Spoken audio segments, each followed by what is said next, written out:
So tell someone who doesn't know about it that it's been postponed.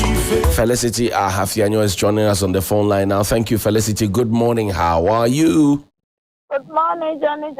I am better today than yesterday. What about you? I am greater than Accra. Yesterday, the weather did us sit a while because it was cloudy, wanted to rain, a few drizzles, and then away bus. What happened?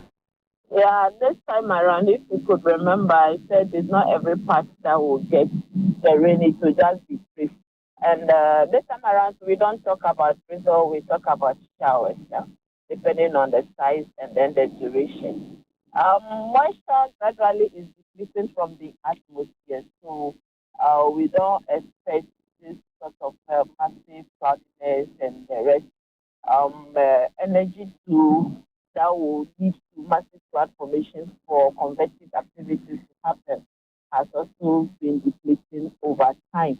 The intertropical boundary too is also gradually moving towards the ocean. So it's going to be maybe a 2-3 day cycle before one place may get a rain to end the year. So for today, generally we expect dry and hazy conditions over most portions of the country. We'll have just some traces over Greater Accra, Central and parts of the Ashanti, Eastern and Volta region, but the other areas, the Bono areas, the Hapo, Oti, Savannah, Damango, those areas, we expect them to see the full glare of the dry and hazy conditions. Relative humidity for the extreme north is going to be less than 20%. Temperatures will also be on the higher side, around 38, 39. If you move to the Savannah area, we expect relative humidity to be around 40 to 50%. For Ashanti, Eastern Volta, we expect relative humidity to be between 50 to 60%. Greater Accra, Central, Western North, ours will be on the higher side, slightly above 70%, which is likely to bring in some few clouds in the afternoon. We are having some 30 to 40% chance of rain over Western and Western North. Greater Accra, it's not likely, but then the probability is on the low side. If anything, to be slightly north of the coastline, those that are close to every area. Thank you very much for the update as always, Felicity. Thank you so much. We are grateful. Thank you too. Great. And that's Felicity Ahafianyo from the Ghana Met. Oh my God. Hey.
Christmas, Good morning. I hear close pa. Basta me feel it bizarre. Oh, be feel it. Me feel it. You feel it. They said Christmas is for the kids.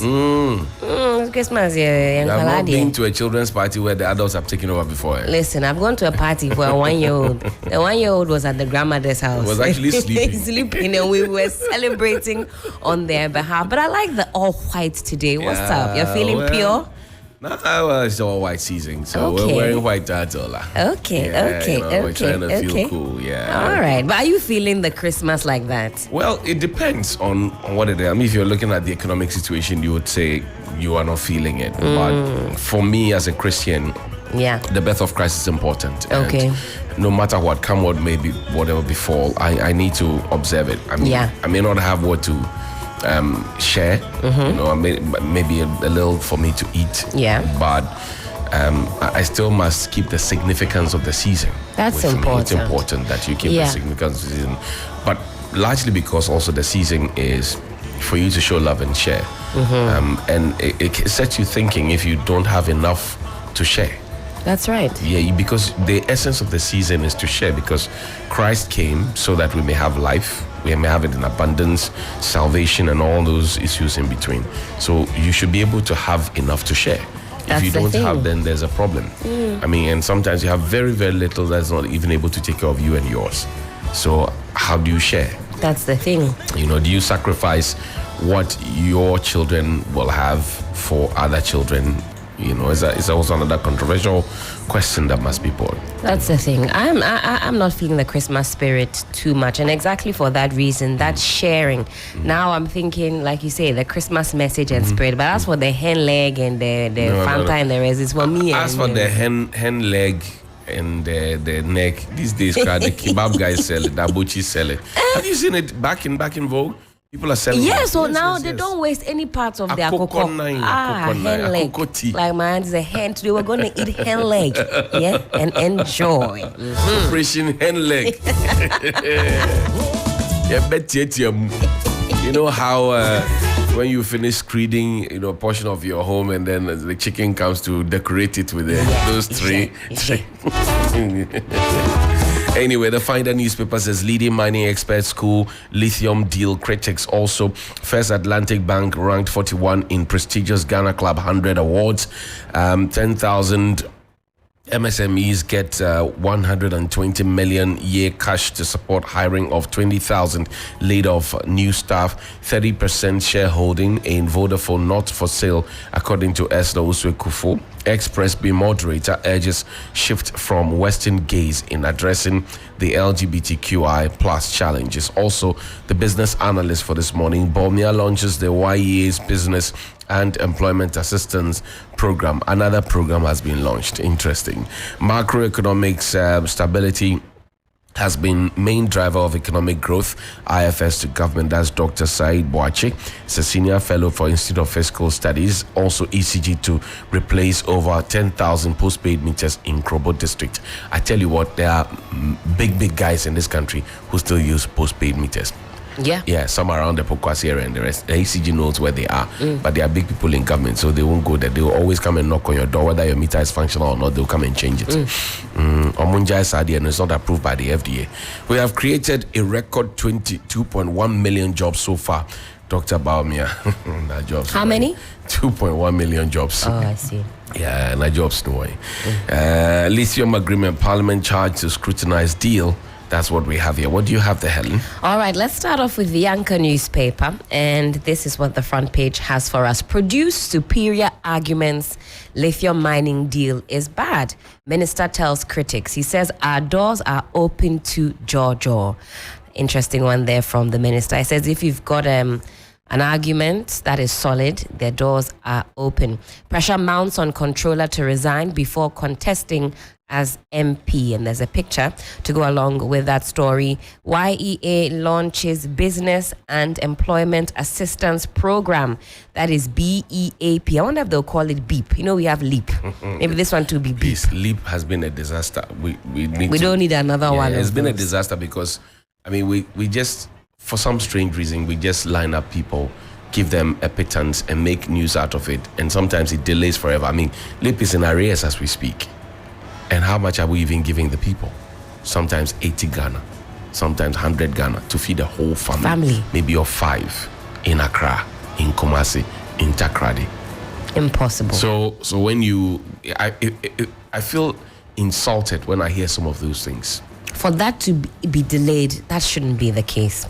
Well, KGL breaks into top club 100 companies. Finally, I've got the Daybreak newspaper. More jobs to flow as YEA launches BEAP to support 10,000 MSMEs.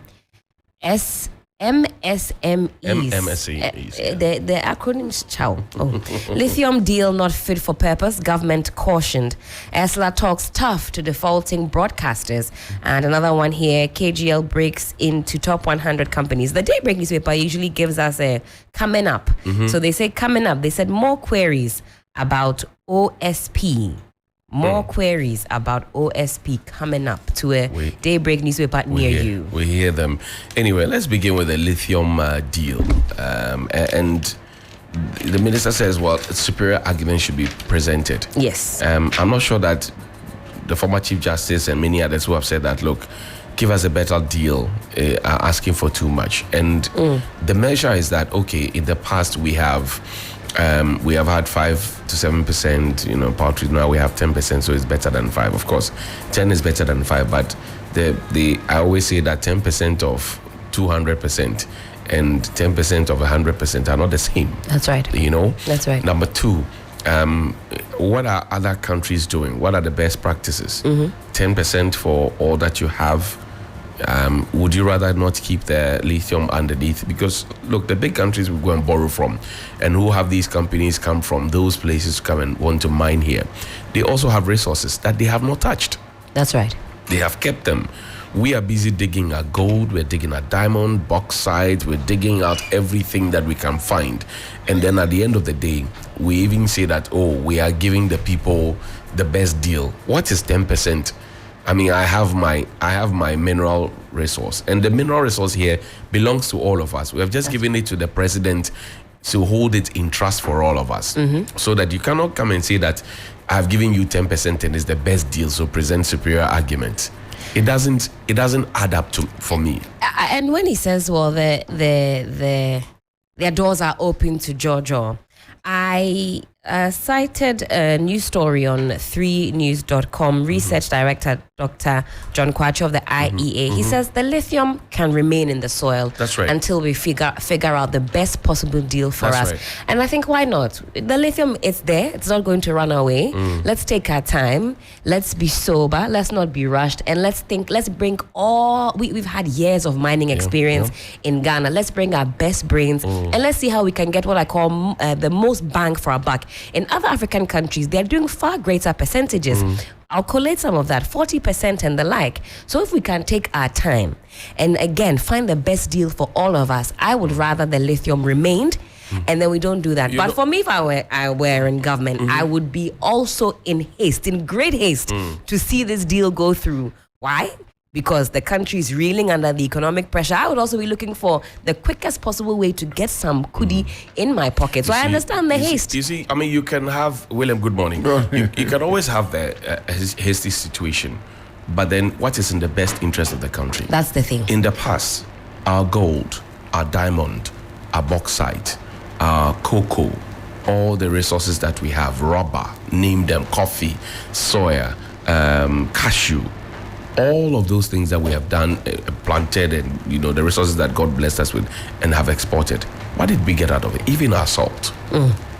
When the money comes into the country, where does it go?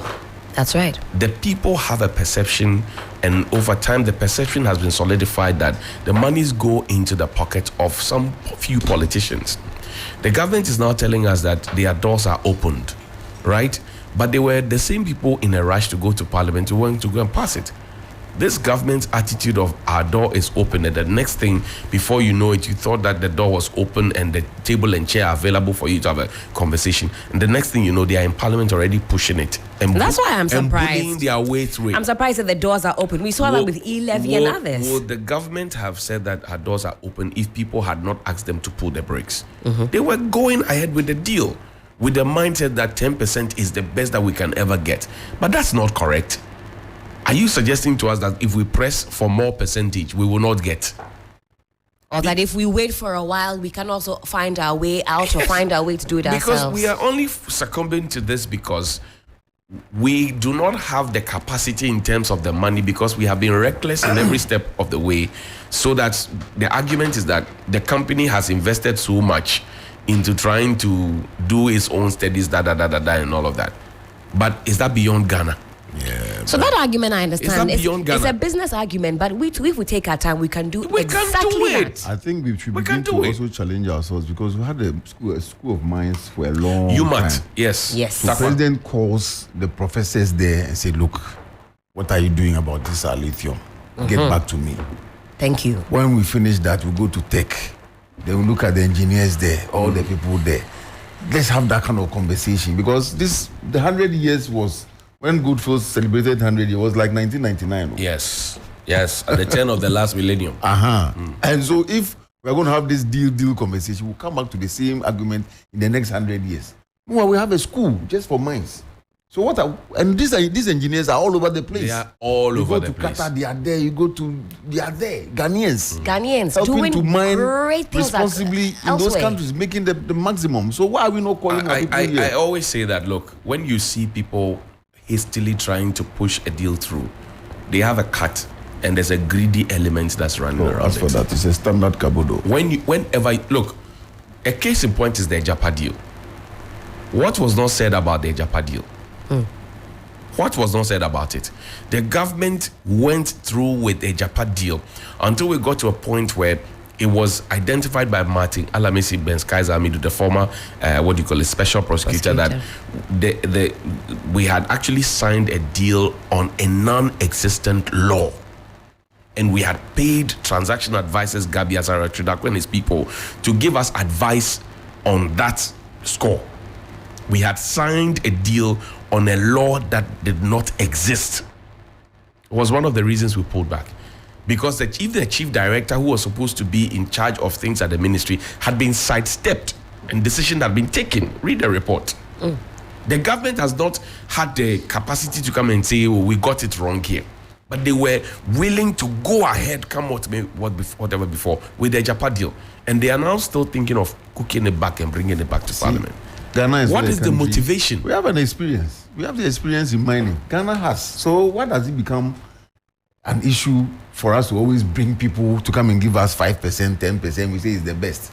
Whatever it is, I'm saying that let's have the first conversation. They should come and tell Ghanaians, the government should come and tell us. We went to the School of Mines and they said, they can't do anything about it. Without external intervention. Then we know that. Even that, they can partner others there and then do it. So where we always want to rubbish what we have and then bring so-called expertise from outside. Is it Congo that is lithium rich? Yeah. Is it? Yeah. So you see, as an ordinary Ghanaian, you look at what's going on on the continent. A lithium-rich country is going through hell. No. As for even look at Obuasi. Boss. We are going to Congo. And it is the same thing, the same argument that because when we started talking about Obuasi, we said, we're giving them the best. Look at us. Any. Look at the water they drink.